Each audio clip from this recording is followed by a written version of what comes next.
La historia del matrimonio. Audiolibro de John y Lisa Vivir. La historia del matrimonio. Capítulo 4. Levántese y edifique.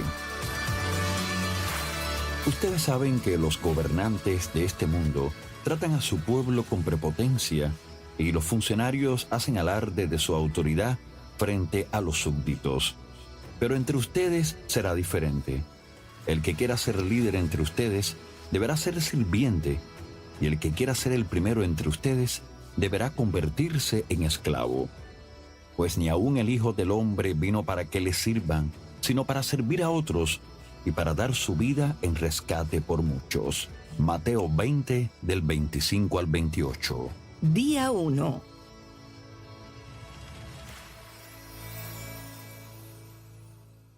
Hay un solo método efectivo para construir un matrimonio saludable.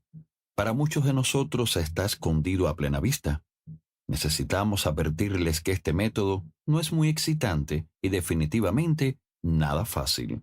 Pero es la única manera para llegar a la plenitud, propósito y el amor que todos deseamos en nuestros matrimonios. ¿Está listo para el gran secreto? Aquí está. Servir. La única forma en la que usted puede construir el matrimonio de sus sueños es dedicando su vida al servicio de su esposo o esposa. Por favor, resiste el deseo de dejar a un lado este audiolibro o brincar al próximo capítulo. Nosotros sabemos que el concepto de servir no provoca típicamente un gran entusiasmo. Inspira más deseos de reluctancia y temor. Nos oponemos al pensamiento de que estaremos sujetos a los intereses, deseos o preferencias de otros. Sin embargo, Jesús, el Hijo de Dios y Rey de Reyes, escogió convertirse en un servidor en busca de lo que era mejor para nosotros. Su meta vino a ser nuestro mejor y mayor bienestar.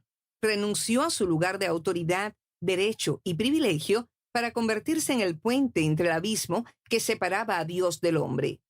Ahora que ha hecho una vía para reconciliarnos con Dios, se deleita en llevar a cabo nuestros más anhelados sueños, deseos y gozos, haciendo posible que podamos vivir una vida extraordinaria y ser más como Él.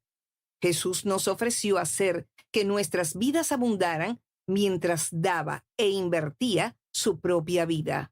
Este ilimitado asunto de servicio, nunca antes visto, es el estándar para cómo nosotros debemos manejar todas nuestras relaciones, especialmente el matrimonio. Ahora que todo el camino ha sido despejado, usted tiene la oportunidad de construir el matrimonio de sus sueños.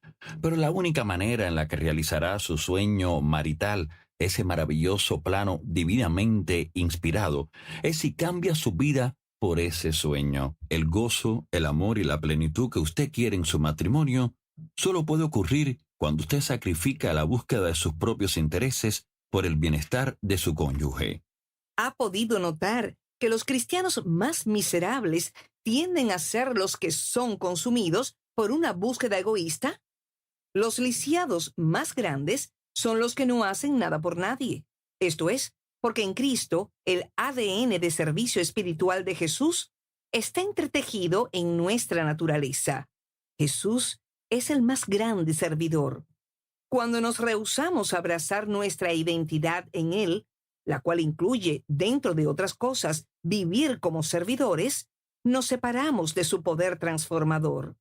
Este poder es esencial para poder construir y edificar matrimonios y vidas que reflejen a Dios. Este acceso solo lo tenemos cuando buscamos vivir tal como Él vivió. Si no servimos, no podremos construir los matrimonios que queremos. Viniendo a ser el menor. Durante su última cena con los discípulos, Jesús les dijo a sus amigos más cercanos que su muerte era inminente y que pronto sería traicionado. ¿Cómo respondieron?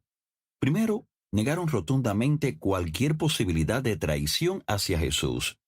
Luego, rápidamente, hicieron la transición al argumento de quién era el más grande entre ellos. ¡Qué absurdo! Jesús estaba compartiendo detalles de su inminente muerte y todo lo que podían hacer sus amigos más cercanos era discutir sus propias posiciones de grandeza. Mire cómo Jesús les respondió a sus tonterías. El más importante de ustedes deberá tomar el puesto más bajo, y el líder debe ser como un sirviente. ¿Quién es más importante, el que se sienta a la mesa o el que la sirve? El que se sienta a la mesa, por supuesto, pero en este caso no, pues yo estoy entre ustedes como uno que sirve. Lucas 22, 26 y 27. Las palabras de Jesús probablemente le pegaron a los discípulos como una pelota de fútbol en la cara. Ellos habían dejado claro que estaban interesados en ser grandes. Ahora, Él les está diciendo que el ser grande encerraba sobresalir, distinguirse y brillar en el servicio. Pero Jesús no solo habló con palabras duras, procedió a hacer algo que hizo que los discípulos se confundieran y se pusieran aún más incómodos. Jesús sabía que el Padre le había dado autoridad sobre todas las cosas y que había venido de Dios y regresaría a Dios. Así que se levantó de la mesa, se quitó el manto, se ató una toalla a la cintura y echó agua en un recipiente. Luego comenzó a lavarles los pies a los discípulos y a secárselos con la toalla que tenía en la cintura. Juan 13, 3, 5.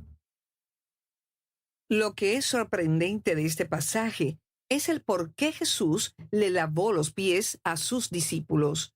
La respuesta la encontramos al prestar cercana atención a dos palabras.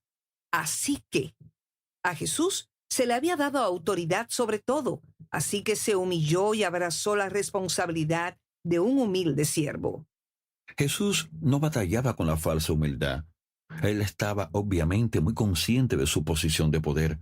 Aún así, en lugar de alardearse o abusar del vasto alcance de su autoridad, usó su posición como una plataforma para un inimaginable acto de servicio. En los primeros siglos, las carreteras no estaban pavimentadas y no habían centros comerciales donde los viajeros podían entrar y comprar un par de tenis. La gente usaba sandalias y a veces nada. Así que sus pies estaban expuestos a una abundancia de tierra y heces fecales de animales. Está bien decir y sin exagerar que el nivel de los pies sucios y apestosos en aquel ambiente es completamente desconocido en este mundo moderno. Por la abundancia de pies sucios, se les requería a los sirvientes o esclavos que le limpiaran los pies a sus amos e invitados. En una casa acomodada había muchas responsabilidades: establos que mantener, comida que preparar, dormitorios que limpiar. Pero el trabajo de lavar los pies se les reservaba a los sirvientes de menos posición. En algunos círculos la asignación llegaba aún más lejos y este repugnante trabajo estaba exclusivamente asignado a las sirvientas, a las únicas que eran consideradas lo suficientemente indignas para hacer cualquier otro trabajo que no fuera tan humillante como este. Jesús escogió poner como base este acto de servicio. ¿Por qué?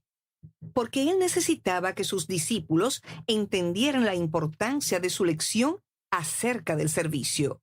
Se quitó su túnica, el símbolo de su posición como maestro, y se amarró una toalla alrededor de su cintura, como lo hacían los esclavos. Tenga presente que Jesús hizo todo esto para lavar los pies de los hombres que dentro de poco lo negarían, traicionarían o lo abandonarían. Después de lavarles los pies, se puso otra vez el manto, se sentó y preguntó: ¿entienden lo que acabo de hacer? Ustedes me llaman Maestro y Señor, y tienen razón, porque es lo que soy. Y dado que yo, su Señor y Maestro, les he lavado los pies, ustedes deben lavarse los pies unos a otros. Les di mi ejemplo para que lo sigan. Hagan lo mismo que yo he hecho con ustedes. Les digo la verdad, los esclavos no son superiores a su amo, ni el mensajero es más importante que quien envía el mensaje. Ahora que saben estas cosas, Dios los bendecirá por hacerlas. Juan 13, del 12 al 17. Después de lavarles los pies, Jesús se volvió a poner su túnica y continuó con su rol de maestro, y le dio los toques finales a una lección que sus discípulos nunca olvidarían. El recibimiento eterno de esto se resume en 4 puntos. Primero, como Señor y Maestro, yo soy tu ejemplo mayor. Segundo, ya que voluntariamente yo hice este humilde acto, no te imagines o veas ningún otro acto de servicio como que es muy bajo. Tercero, yo soy tu Maestro, uno que es mayor que tú. Sin embargo, está dispuesto a servir al más bajo de los sirvientes. Cuarto, yo bendigo a aquellos que siguen mi ejemplo de un liderazgo basado en servicio. Llamados a servir. Jesús dijo que seríamos bendecidos si seguíamos su ejemplo.